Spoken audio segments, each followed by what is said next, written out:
Olá, meus amados irmãos, graça e paz do Senhor Jesus. Estamos aqui para a nossa última aula de teologia do Novo Testamento. Hoje nós vamos estudar a epístola do apóstolo Paulo aos Gálatas. Lembrando da maneira como nós sempre temos estudado aqui no livro do Frank Tillman, ele sempre procura identificar para nós um centro do livro que estudamos, e nessa epístola ele traz para nós um centro, um tema, um título: a graça de Deus e a verdade do Evangelho. Então, essa carta foi provavelmente escrita a partir de Éfeso. Então, o problema da carta é que os perturbadores queriam que os crentes gentios vivessem de acordo com a lei mosaica, adotando de modo especial a circuncisão. O fato é que alguns irmãos vieram de Jerusalém para a região da Galácia. A Galácia é aquela região da primeira viagem missionária que o apóstolo Paulo empreendeu juntamente com Barnabé, enviados pela igreja de Antioquia. Então, a Galácia é aquela primeira região evangelizada por eles para o plantio da igreja. Então,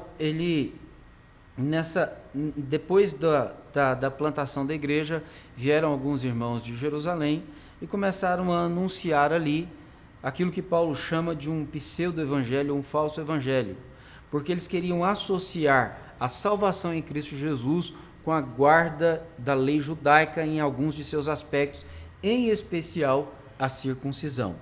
E o que a gente pode destacar nesse contexto é a comunhão rompida na mesa de Antioquia, naquele evento que acontece ali com Paulo e Pedro, o fascínio dos Gálatas pelo calendário judaico, a circuncisão, que era o principal ponto que os pregadores do falso evangelho estavam plantando no meio dos Gálatas, e as leis alimentares e a guarda do sábado. Então, Paulo entende que esse problema desperta uma luta pela manutenção da verdade do Evangelho. Algumas coisas aparecem geralmente no seio da igreja, algumas são bem acentuadas, outras nem tanto. Algumas vêm com a aparência de ser uma coisa boa, um conteúdo doutrinário aceitável, alguma coisa bacana.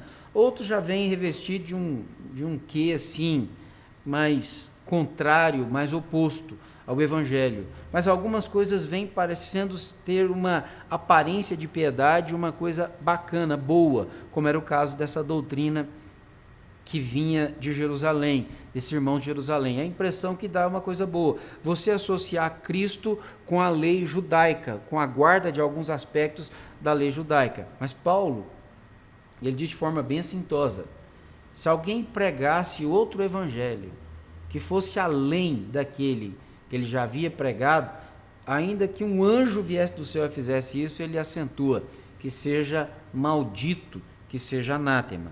Então, a igreja tem aqui diante de si um grande desafio: manter a verdade do evangelho. E Paulo entende que a verdade do evangelho está dentro do conteúdo que ele havia pregado para os Gálatas na sua primeira viagem missionária. Paulo mostra que no entendimento dos perturbadores, a morte de Cristo não era suficiente para o objetivo de reverter a maldição da lei. E o empenho humano para cumprir a lei deve, no entanto, exercer algum papel. É aquela velha tentativa humana de associar a salvação pela graça de Cristo exclusivamente a alguma outra coisa. Bom, se a salvação é exclusivamente pela graça, então não há nenhuma ação humana que possa trazer provisão para a nossa vida dessa salvação. Mas a tentativa aqui é associar a graça de Deus com alguma outra coisa, alguma outra iniciativa, alguma outra ação humana que possa garantir para nós essa salvação. Esse é o problema que está acontecendo na igreja, que os perturbadores estão trazendo. E o que acontece é que isso termina por negar a iniciativa do estabelecimento do relacionamento correto de Deus com as suas criaturas. Ou seja, esse relacionamento correto é estabelecido por Deus exclusivamente pela sua graça. E quando nós admitimos que alguma outra coisa pode ser colocada nesse meio aí, ou alguma ação humana pode ser colocada, nós podemos entender isso então como uma queda da graça de Deus, porque salvação é um ato exclusivo da graça de Deus. Salvação, ela começa, se desenvolve e termina em Deus. Ela é exclusivamente de Deus, é absolutamente pela graça de Deus. E essa é a defesa do apóstolo Paulo. Não há nada que nós possamos colocar na salvação que seja necessário como uma ação humana para que isso aconteça. Então, o cerne da teologia paulina é que Deus é um Deus gracioso, que assume toda a iniciativa na salvação de sua criação pecaminosa. A resposta de Paulo aos perturbadores do evangelho, então, enfoca inicialmente o quê? A autenticidade do seu evangelho. E a seguir 3 dimensões do seu evangelho que se torna incompatível com o ensino dos perturbadores. Então, primeira coisa, vamos pensar sobre a autenticidade do evangelho de Paulo. Paulo foi acusado de pregar para agradar aos homens, omitindo parte da mensagem. Paulo responde mostrando que o evangelho e a autoridade para pregá-lo, ele não recebeu de nenhuma autoridade humana, mas de Jesus por revelação e de Deus por comissionamento. Então veja bem, Paulo entende que ele é apóstolo chamado por Deus, comissionado por Deus, embora ele nem mesmo merecesse ser chamado de apóstolo, porque ele foi um perseguidor da igreja de Deus, mas ele entende que foi comissionado por Deus. E o evangelho que Paulo pregava, como ele escreve aos Gálatas, ele não recebeu, ele não estudou em nenhuma escola, ele não recebeu nem mesmo dos próprios apóstolos, mas ele recebeu diretamente de Deus por uma revelação de Jesus Cristo. Então, a autenticidade do evangelho que ele prega se baseia nessa revelação recebida do evangelho do próprio Senhor Jesus e um comissionamento direto da parte de Deus para que ele fosse um apóstolo de Jesus Cristo. Então, pensando então nessa primeira parte, vamos pensar nas 3 dimensões incompatíveis com o outro evangelho, ou com o pseudo-evangelho, com o falso evangelho que estava sendo anunciado na Galácia. Primeira coisa, a dimensão cronológica do evangelho. Paulo mostra que eles estão regressando, ao invés de progredir no conhecimento e no entendimento do evangelho, eles estão regressando ao tempo daquilo que ele chama de elementos fracos e pobres, ou seja, retornando a esses ritos judaicos. Na verdade, eles estão voltando àquilo que ele chama de fraco e pobre. Por quê? Porque em Cristo há toda a riqueza da sabedoria, toda a riqueza do conhecimento. Aquelas coisas anteriores eram sombras, Cristo é a realização plena delas. Então, Paulo começa com Abraão e mostra que a promessa feita a ele, aos descendentes, e os cumprimentos eram provisórios e apenas prefiguravam a realização futura e final dessa aliança. Então, lá estava aquilo que a gente chama às vezes de proto-evangelho em Abraão, mas aqui está a realização plena dele. Então Paulo cita outra aliança, 430 anos depois de Abraão, e a maldição por sua não observância, o que denunciava a atual condição de Israel. Paulo mostra que Deus estabeleceu a lei para definir o pecado, para identificar o pecado e confinar todas as coisas debaixo do pecado, e não prover de justificação por seu cumprimento. A lei nunca foi um caminho de salvação proposto por Deus, mas a lei, ela vem para dar o conhecimento do pecado, ela vem para identificar o pecado no homem, para que o homem tenha ciência do pecado e de que ele, o homem, é um pecador. Mas a lei nunca foi dada como um caminho para a justificação, para a salvação do homem.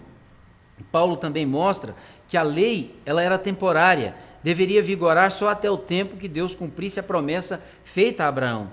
A lei vigia até o tempo em que viesse o descendente a quem se referia a promessa, porque a lei teria um fim, e o fim no sentido de ser cumprida por esse descendente. Então, quando Cristo vem, ele dá cumprimento à lei, sendo ele o fim da lei, para a justiça de todos aqueles que creem.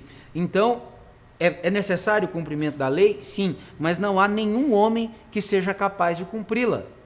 Então não há nenhuma necessidade de associá-la à salvação em Cristo, porque Jesus a cumpriu, e o cumprimento realizado por Jesus é suficiente para a nossa vida, para que nós possamos ser salvos. Deus requer de nós o cumprimento da lei? Sim, ele requer, mas nenhum homem é capaz de cumprir.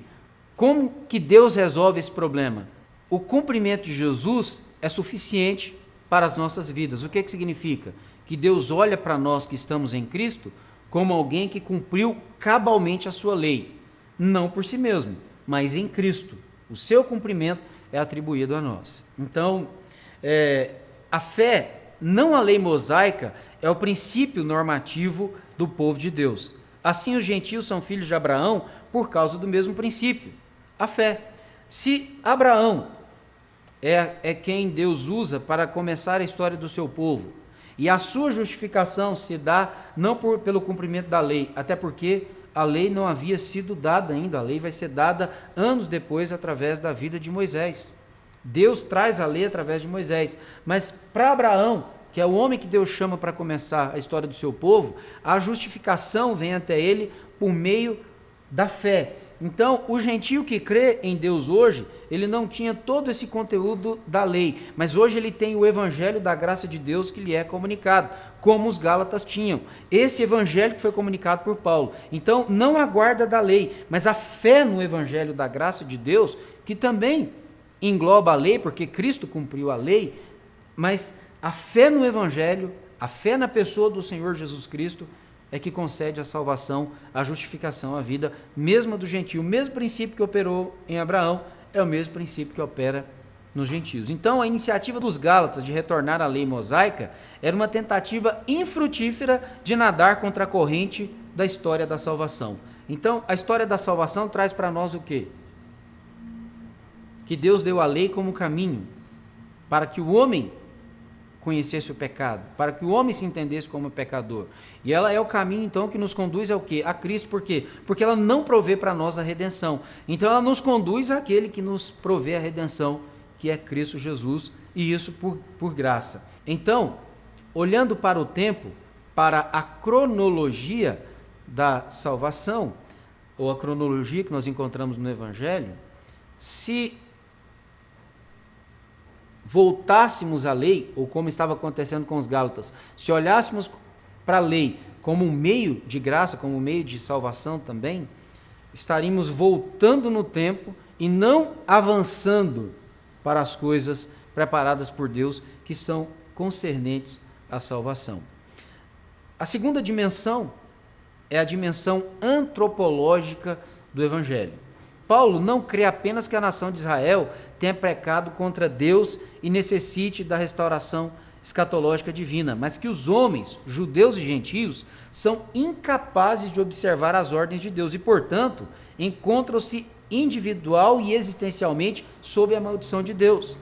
O que é interessante é que Paulo mostra isso especialmente na sua epístola aos Romanos. Quando ele escreve aos Romanos, no primeiro capítulo da sua epístola, Paulo vai mostrar que todo gentio é pecador diante de Deus.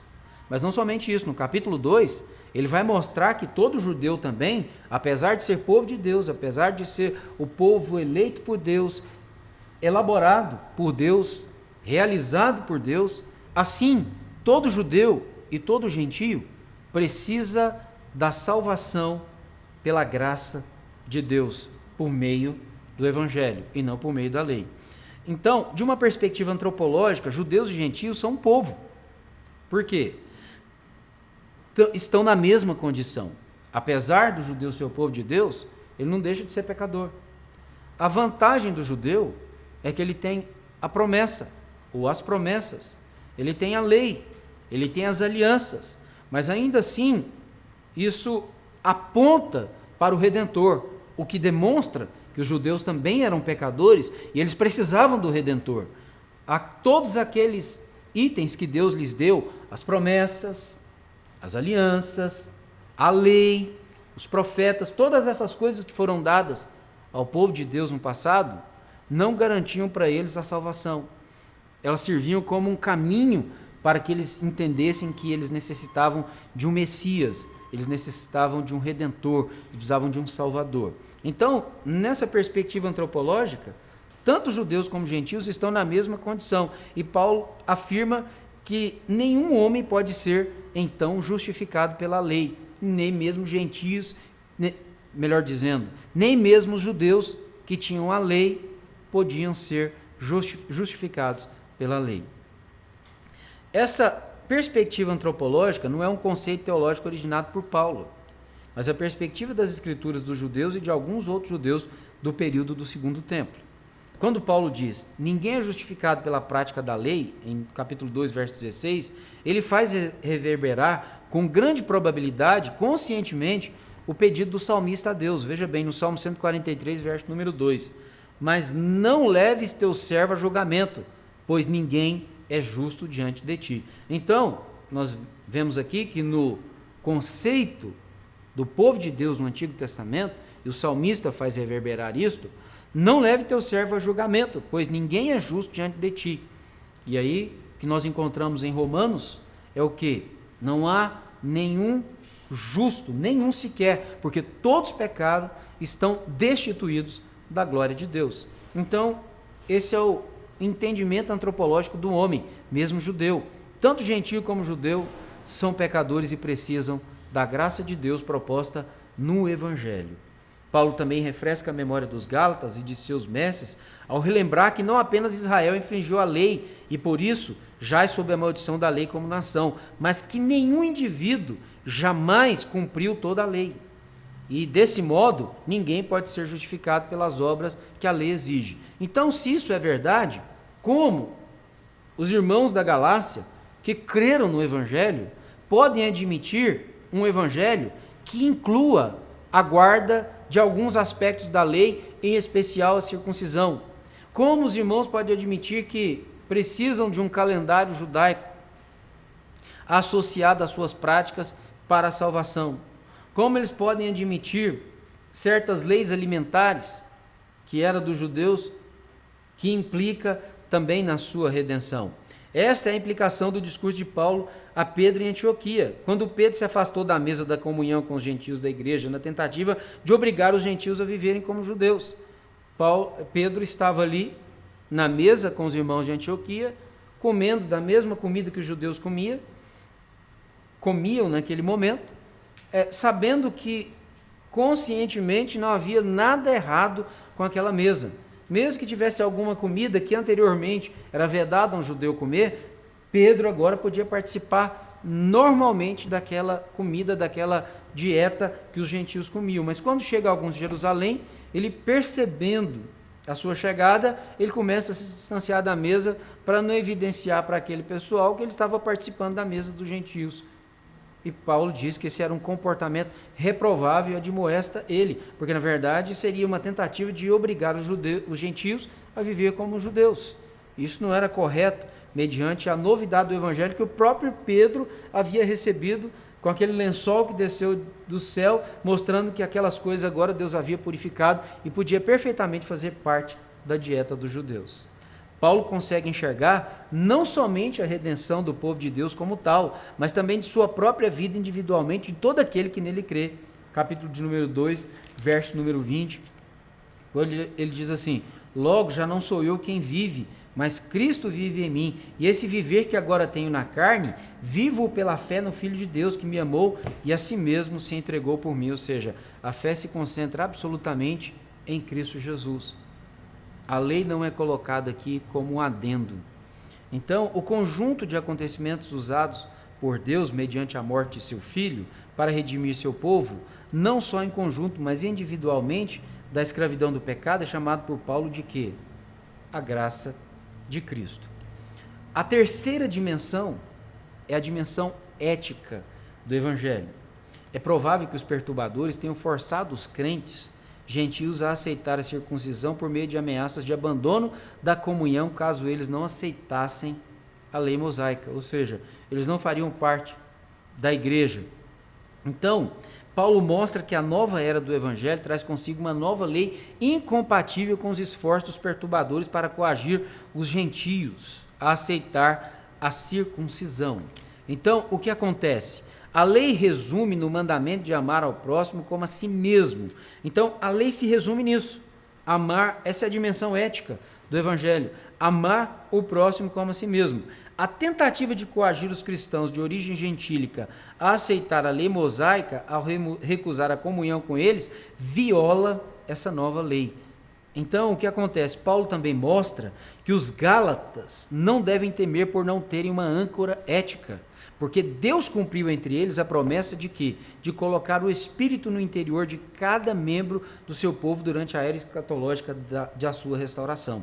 Então, ainda que os perturbadores viessem dizer que eles não fariam parte da igreja, se não guardassem essas leis judaicas que eles estavam trazendo para eles, Paulo disse, olha, vocês não precisam dessa âncora ética, embora vocês sejam gentios e não tenham essa compreensão toda da lei, esse conteúdo todo da lei. Tem um fator primordial que faz com que vocês se entendam como povo de Deus, não simplesmente pela aceitação desses perturbadores, mas acima de tudo, pelo fato de que Deus colocou dentro de vocês o seu Espírito. E esse Espírito presente, habitando na vida de vocês, dá testemunho de que vocês pertencem à comunidade de Deus, à igreja de Deus, como organismo, como corpo vivo de Cristo sobre a face da terra. Então fiquem tranquilos, embora vocês não tenham essa âncora ética que eles tentam colocar sobre vocês, mas vocês têm um Espírito habitando em vocês que faz com que vocês façam parte, sejam parte do povo de Deus. Então ele o fez a parte de qualquer exigência da aceitação do jugo da lei mosaica. Ou seja, vocês não receberam o Espírito pela observância da lei, mas vocês receberam o Espírito pela fé no Evangelho de Cristo Jesus. A lei não colocou o Espírito dentro de vocês, mas a fé em Cristo Jesus fez com que o Espírito de Deus viesse habitar em vocês. Então, em vez disso, o Espírito veio sobre eles quando creram no Evangelho. E ele conduz crentes a trilhar o caminho da ética, evitando atividades incompatíveis com a vida do reino de Deus. E o engajamento em um comportamento que nenhuma lei proíbe. Então, veja bem, se os Gálatas estão preocupados com amarras éticas, eles farão bem em rejeitar o ensino e o exemplo dos perturbadores, em concentrar-se na lei de Cristo, em manter o passo com o Espírito que esteve entre eles, antes mesmo de os perturbadores se ingressarem no seu meio. Então veja bem, para finalizar aqui, eles não precisam ficar preocupados com essa questão ética, porque para eles é substancial entender que o Espírito habita neles, e o Espírito de Deus veio habitar neles independente de qualquer mandamento da lei, independente de guardar qualquer mandamento, melhor dizendo, porque o mandamento foi cumprido por Cristo, mas a fé em Cristo, a fé no Evangelho de Cristo é que faz com que o Espírito de Deus habite neles. Então eles podem ficar tranquilos, e essa fé em Cristo, essa fé no Evangelho vai fazer com que eles tenham um comportamento ético. Esse comportamento ético vai se basear especialmente no mandamento primordial que Jesus deu a eles, que é de quê? Amar a Deus sobre todas as coisas e ao próximo como a si mesmo. Então são povo de Deus independente da guarda das regras judaicas que os perturbadores estavam procurando trazer para o seu meio. Mas eles eram salvos pela graça, justificados mediante a fé em Cristo Jesus, eram povo de Deus, tinham o Espírito de Deus habitando neles. Então eles podiam ficar tranquilos de que eles faziam parte da comunidade do povo de Deus, da igreja de Deus, por meio da fé em Cristo Jesus e a habitação do Espírito Santo, que era um selo em suas vidas de que eles pertenciam a Deus. Deus abençoe os irmãos.